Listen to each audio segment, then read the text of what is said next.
ఇంగ్లాండ్తో చివరి టెస్ట్ రెండో ఇన్నింగ్స్లో భారత బ్యాటర్లు దుమ్మురేపారు. ముఖ్యంగా యశస్వి జైస్వాల్ సెంచరీతో చెలరిగిపోగా ఆకాష్ దీప్, వాషింగ్టన్ సుందర్, జడేజాలు హాఫ్ సెంచరీలతో అదరగొట్టారు. రెండో రోజు ఆట చివరిలో నైట్ వాచ్మెన్ గా క్రీజులోకి వచ్చిన ఆకాష్ దీప్ అద్భుత ఆటతీరుతో ఇంగ్లాండ్ బౌలర్లకు ముప్పుదిప్పలు పెట్టాడు.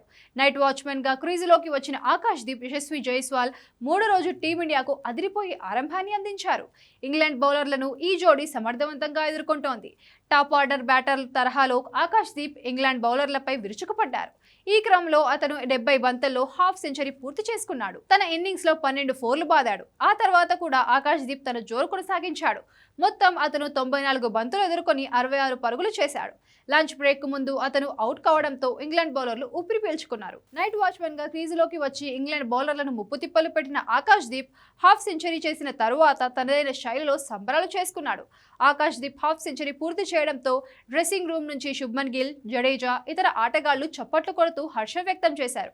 ఆకాష్ దీప్ అనూహ్యంగా హాఫ్ సెంచరీ సాధించడంతో గంభీర్ సైతం చిరునవ్వులు చిందించాడు. ఎప్పుడు సీరియస్ గా కనిపించే గంభీర్ నవ్వుతూ కనిపించడం చాలా అరుదు. అలాంటిది ఆకాష్ దీప్ సెంచరీతో డ్రెస్సింగ్ రూమ్ వద్ద ఉన్న గంభీర్ చిరునవ్వులు చిందిస్తూ కనిపించాడు. ప్రస్తుతం గంభీర్ నవ్వుకు సంబంధించిన ఫోటోలు, వీడియోలు నెట్టింట్లో వైరల్ గా అవుతున్నాయి. వీటిని చూసిన నెటిజన్లు వావ్ ఆకాష్, గంభీర్ని నవ్వించావు కదయ్యా అంటూ కామెంట్ చేస్తున్నారు. మరికొందరు నెటిజన్స్ గంభీర్ నవ్వాడా, ఇది ప్రపంచంలో 8వ వింత అంటూ సెటైర్లు వేస్తున్నారు.